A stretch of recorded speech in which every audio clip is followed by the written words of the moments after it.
السلام علیکم ورحمۃ اللہ وبرکاتہ۔ ہم اس وقت مدینہ منورہ میں مسجد نبوی میں موجود ہیں۔ ماشاءاللہ آپ اس بوڑھے شخص کی جو تصویر دیکھ رہے ہیں یہ اپنے آپ میں بہت ادبھت ہے اور بے مثال ہے۔ یوں تو یہاں لوگ بہت ہی تمناؤں اور آرزوؤں کے ساتھ آتے ہیں اور نہ جانے کیسی کیسی قربانیاں دیتے ہیں، لیکن اس میں پھر عجیب عجیب نمونے دیکھنے کو ملتے ہیں۔ آپ ان صاحب کو دیکھیے، ان کے دونوں پاؤں نہیں ہیں اور مصنوعی پاؤں لگے ہوئے ہیں، مصنوعی پاؤں لگے ہوئے ہیں، اور ماشاءاللہ اس کے باوجود بھی یہ مسجد نبوی میں پہنچے ہیں اور بہت ہی قربانیاں بھی دے رہے ہیں۔ ماشاءاللہ اللہ تعالیٰ ان کے جذبات کو بھی قبول فرمائے اور اللہ تعالیٰ ان کی پریشانیوں کو بھی دور فرمائے۔ اور ہمارے لیے یہ لمحہ بہت ہی شکر کا ہے کہ اللہ تعالیٰ نے ہمیں دو صحیح سالم پیر دیے، بلکہ تمام طرح اعضاء صحیح سالم بنائے، جس کے ذریعے سے ہم چل سکتے ہیں، پھر سکتے ہیں، اپنے کام کو آسانی کے ساتھ انجام دے سکتے ہیں۔ دوسروں کے سہارے کی ہمیں بظاہر ضرورت نہیں ہے۔ دوسری بات جو میں آپ کو دکھانا چاہتا ہوں وہ یہ ہے کہ آج یہاں 12 ربیع الاول ہے، جس کی وجہ سے ماشاءاللہ بھیڑ بھی ہے اور مجمع بہت زیادہ ہے۔ ایک مشہور قول کے مطابق حضور صلی اللہ علیہ وسلم کی جو ولادت باسعادت کا دن ہے وہ 12 ربیع الاول ہی ہے۔ اسی وجہ سے لوگ بطور خاص اس مہینے میں مدینہ منورہ کا رخ کرتے ہیں اور کثرت کے ساتھ یہاں آتے ہیں۔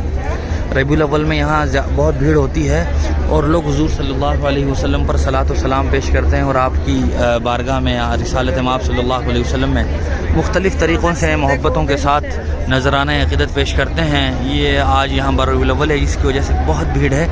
اور یہ دن گزرتے گزرتے کافی بھیڑ ہو جائے گی۔ آپ یہ جو دیکھ رہے ہیں یہ نظارہ بہت ہی اپنے آپ میں ماشاءاللہ خوبصورت ہے، اور حضور صلی اللہ علیہ وسلم کے ساتھ لوگوں کا اور مسلمانوں کا جو والہانہ تعلق ہے اور فدائیت والا حضور کے ساتھ امت مسلمہ کا جو رشتہ ہے وہ یہاں دیکھنے میں بہت ہی خوبصورتی کے ساتھ اور وضاحت کے ساتھ نظر آتا ہے۔ آپ دیکھیں بہت تیز دھوپ ہے، چلچلاتی دھوپ ہے اور بطور خاص عرب کی دھوپ ہے، اس کے باوجود بھی خواتین بھی حضرات بھی لائنوں میں لگے ہوئے ہیں لوگ، اور حضور صلی اللہ علیہ وسلم کے بارگاہ میں اور حضور صلی اللہ علیہ وسلم کے روضے پر صلاۃ و سلام پیش کرنے کے لیے بےتاب ہیں، بے چین اور بے قرار ہیں۔ سچی بات یہ ہے کہ حضور صلی اللہ علیہ وسلم سے بڑھ کر کوئی رشتہ ہو نہیں سکتا، نہ جان کا رشتہ ہو سکتا ہے، نہ خون کا رشتہ ہو سکتا ہے، نہ اولاد کے ساتھ وہ محبت ہو سکتی ہے جو ایک مسلمان کو حضور کے ساتھ ہوتی ہے اور ہونی بھی چاہیے، کیونکہ حضور صلی اللہ علیہ وسلم ہی وہ مقدس شخصیت ہیں کہ جن کے طفیل یہ ساری کائنات بنائی گئی، بسائی گئی اور ہم سب کو وجود بخشا گیا۔ یہ حضور صلی اللہ علیہ وسلم ہی کا احسان ہے اور مرہون منت ہے، اور جو آج ہم ہدایت اسلام سے مشرف ہیں اور ہم مسلمان ہیں، یہ حضور صلی اللہ علیہ وسلم کی بعثت کے طفیل ہیں۔ اللہ نے ہمیں آپ کی امت میں پیدا فرمایا ہے، جو اس قدر بڑا احسان ہے کہ جس کا کوئی چیز بدل نہیں بن سکتی ہے۔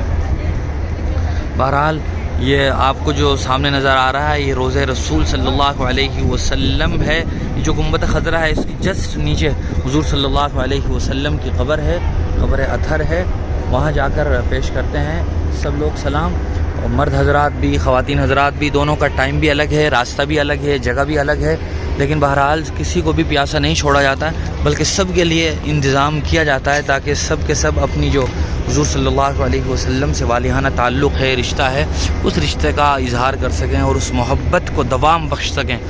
اور حضور صلی اللہ علیہ وسلم کی شفاعت کے حقدار بن سکیں، کیونکہ جب حضور کے روضے پر کھڑے ہو کر سلام پیش کیا جاتا ہے، حضور صلی اللہ علیہ وسلم اس بندے کے سلام کو سنتے ہیں، پہچانتے ہیں، اور حضور صلی اللہ علیہ وسلم ہمارے لیے روز قیامت سفارشی ہوں گے،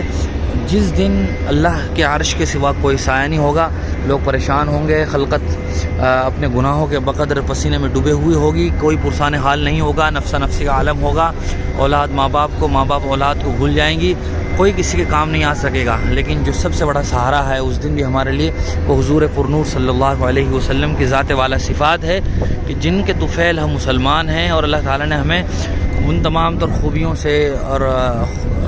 خصوصیتوں سے نوازا ہے جو دوسری امتوں میں نہیں تھی۔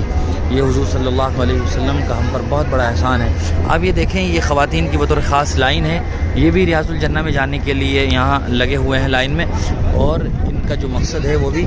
وہی ہے کہ ریاض الجنہ میں حاضری دی جائے۔